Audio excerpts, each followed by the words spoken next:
play this bit for you, and other people might pick up different things as well.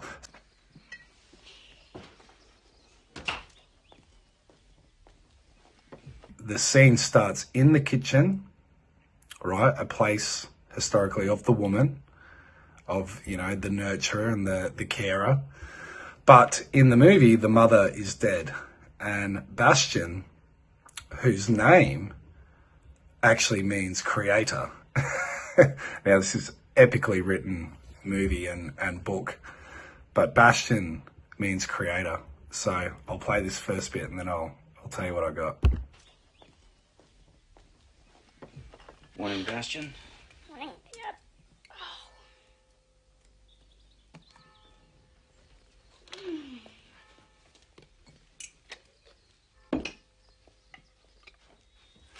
So we can see just with this very first scene, he says, "Mourning, Bastian," and Bastian is in mourning because of the mother's death. Now, Bastian is representing the right hemisphere of the brain, or the feminine part, and the father is representing the left hemisphere, but they're both at a balance. They both need to come together. And as the movie goes on, you'll find out that Bastian is stuck. He's stuck in the unseen world of creativity, but there's no manifestation, there's no action. And you've seen this in the very first clip here where Bastian is unable to open the jam jar. So he's strong in his creativity, but he has no physical strength. And the father comes and opens it straight away, quite easy, representing the masculine, right? That he's taking action in this reality, but the father is very shut off. The father is trying to get on with life away from the mother's death.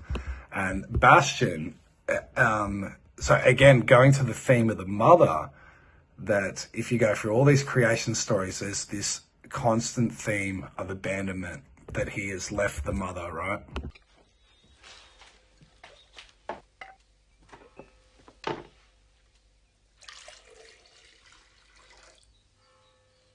I had another dream, Dad, about Mom. I understand, son. I had another dream, Dad, about Mom. I had another dream, Dad, about Mom.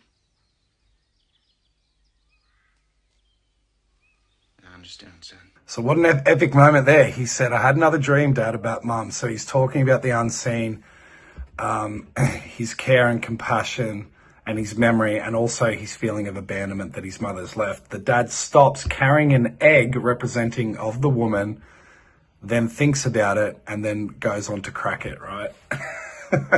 Now, Mark Pasquier has mentioned before that in the Betty Crocker example of where they were trying to market cake mix for women back in the 50s or the 60s, and no women would buy it. And then what they did as a marketing ploy that went straight to the subconscious of woman, of creation and care, that they wrote on the cake pack mix, add 2 eggs, and just through, or add 1 egg. And just through that slight but brilliant subconscious programming of the woman, that they said add 1 egg, then the woman knows that I am putting my life force into it, right? That symbol of the egg. So the fact that he cracks the egg and then eventually drinks it, right? This is showing that the mother is still there, but the father's more about getting on with life, where the son is caught in the unseen, right? Now listen to what the father says. I understand, son. But we have to get on with things, right?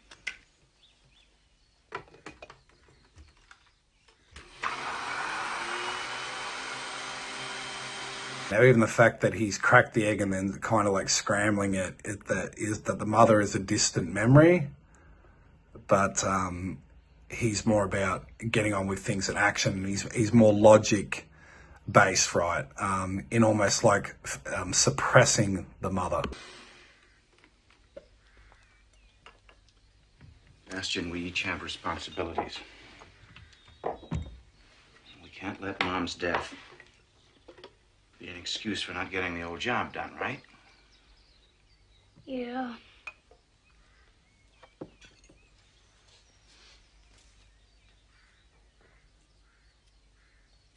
Even within the posture of the father's ready. He's up.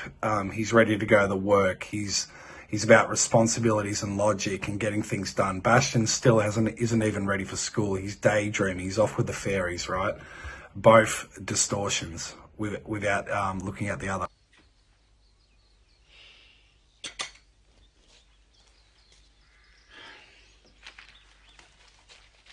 Son, I think it's time you and I had a little talk.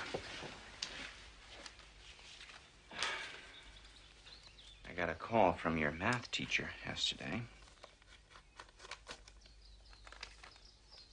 She says that you were drawing horses in your math book. Now, hear this. He said he got a call from his math teacher. So what does math? Math represents, again, the analytical, logical part of the brain, the left-hand side. And he's saying to his son that you're drawing horses in your maths book. So this was a intentional part by the writer to, it couldn't just be any class, it had to be math, that he's not paying attention to math. He's completely on the side of creativity without any form of manifestation. She says that you were drawing horses in your math book. Unicorns. They're a unicorn. What? And of course, not horses, he says unicorns. And look at the father's face. He's like, he doesn't understand. It's like the left side of the brain not understanding what the right. And again, the left can represent the brain as whole, and the heart can be represented as the right. Nothing. She also says that you haven't been turning in your homework on time. And I'm very disappointed that you didn't even try out for the swimming team. Now, again, I found this very, very interesting. The father says, I'm very disappointed you didn't try it from the swimming team. I've spoke about this before, how like Bastian, or the person that came from the fall, that came from the mother, came from the water. So he's saying that to Bastian that he's still separated from the water, from the mother, but also that swimming itself actually is a way of connecting the two hemispheres of the brain. And this is what Kathy O'Brien has spoke about before, that trauma victims and stuff can benefit greatly from swimming, because the motion of action and using both parts of the body actually connects both hemispheres of the brain. So this is a story. The father is the left-hand side, the son is the right, speaking to each other, the masculine and the feminine, right? As to those riding lessons you wanted, you say you love horses, and yet you seem to be afraid to get on a real one. Another good line, he says he loves horses, but you're afraid to get on a real one. A horse, again, represents quick movement, action, right? Where Bastian is completely caught in the world of like books and using his imagination, but he's not taking any action in what he's doing. Important bit to add is the left brain distortion and dominated person without any activation of the right brain.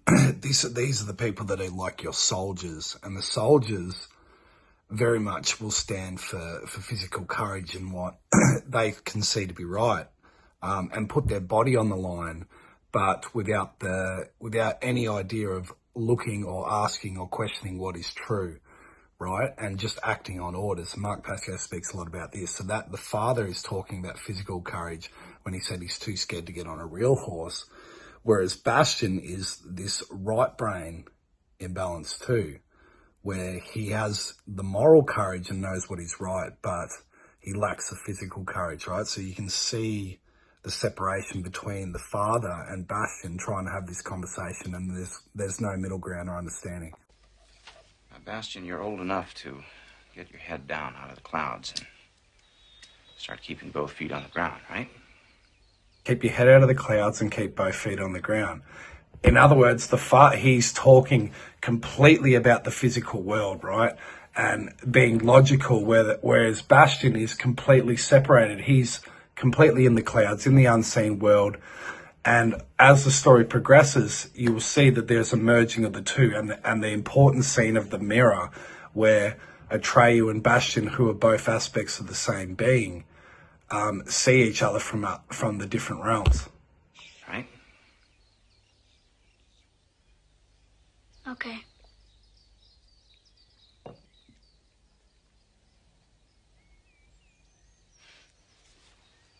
Stop daydreaming.